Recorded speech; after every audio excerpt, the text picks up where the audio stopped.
TYT's got a new audio network, guys, and you're gonna love it. We got our existing shows, but on top of that, we've got a whole new slate of shows coming out that are in podcast form, including The Jimmy Dore Show.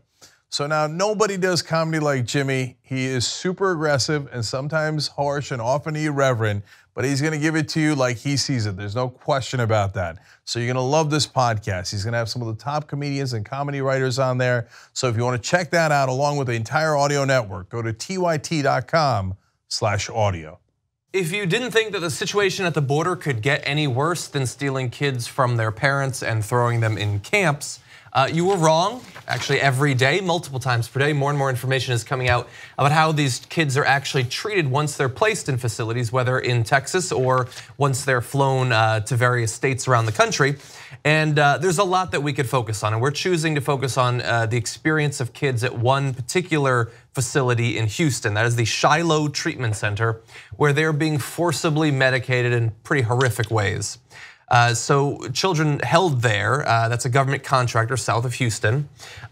Kids were described as being held down and injected with drugs.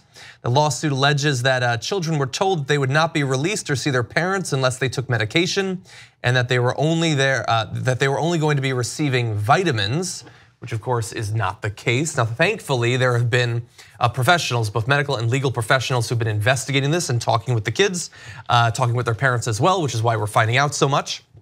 Parents and the children themselves told attorneys that the drugs rendered them unable to walk, afraid of people, and wanting to sleep constantly.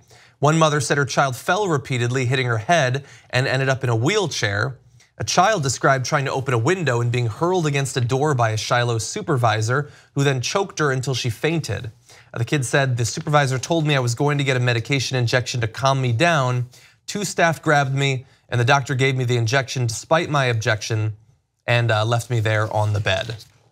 There's a lot more, but that initial pass is pretty dark. Yeah, look, unfortunately, this has been going on for quite some time. I think that the recent stories about the tragedies of the kids being separated from their parents is now putting a light on all the things that we are now doing now and have been doing for quite some time. So I know that because there's a lawsuit all the way back in 2008 where they testified about this, and one of the experts who testified about it, psychiatrist Mark J. Mills, said this is like what the old Soviet Union used to do. He said they're giving him antipsychotic drugs. He said you only are supposed to do that if someone is in such a bad state they're nearly trying to rip their own eyeballs out. Like, they have to be in horrific situation for you to give these very strong drugs to them. Yeah. And in this case, they don't. It's kind of a pain to take care of the kids and make sure they don't act up because they're kids.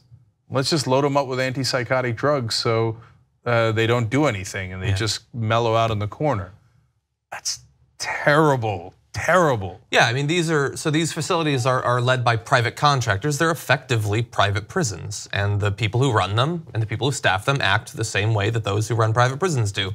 And so at this particular facility, I mean, they're going to have kids who've been separated, but this particular place has had problems for years, as we're going to describe. People have tried to shut it down in the past, and as you know, I mean, this has been going on for a while before Donald Trump was president. It's been protected largely by Republicans ever since, but you have to provide that context that the crisis we're experiencing right now is different. It's unique from past experiences, but past experiences do matter.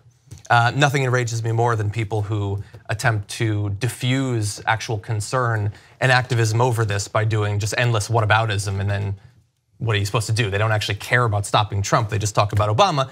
But this stuff was happening under Obama and previous presidents as well. So I want to tell you a little bit more about some of these kids' experiences. Another child recounted being made to take pills in the morning, at noon, and night. The child said, the staff told me that some of the pills are vitamins because they think I need to gain weight. The vitamins changed about 2 times, and each time I feel different. God only knows what the pills actually were. We don't honestly know. Now I want to provide a little bit more contextual information about this facility. Shiloh is among 71 companies that receive funds from the federal government to house and supervise immigrant children deemed unaccompanied minors. An investigation by Reveal from the Center for Investigative Reporting found that nearly half of the $3.4 billion paid to those companies in the last 4 years went to homes with serious allegations of mistreating children.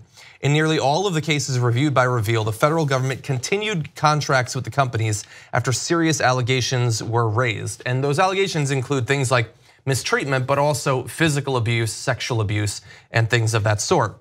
As we said, there have been attempts to shut down this particular facility we're focusing on in the past. Back in December of 2014, Representative Sheila Jackson Lee, a Democrat of Houston, called for Shiloh to be shut down, citing reports from the Houston Chronicle of, quote, physical violence, unreasonable and excessive use of physical restraints, administering emergency medications without notice to governmental authorities, and several deaths of minor children while in custody.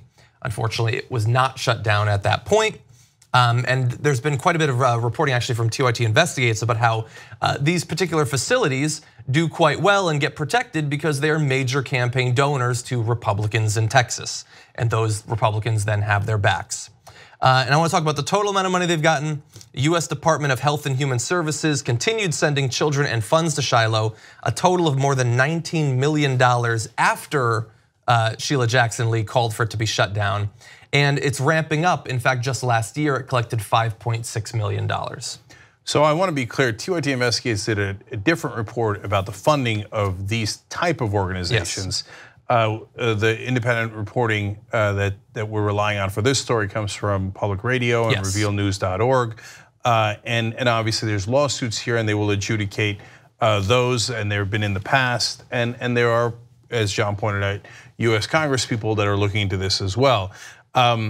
Here's what I know: don't give antipsychotic drugs to kids that we're supposed to be taking care of, that are not supposed to be in prison.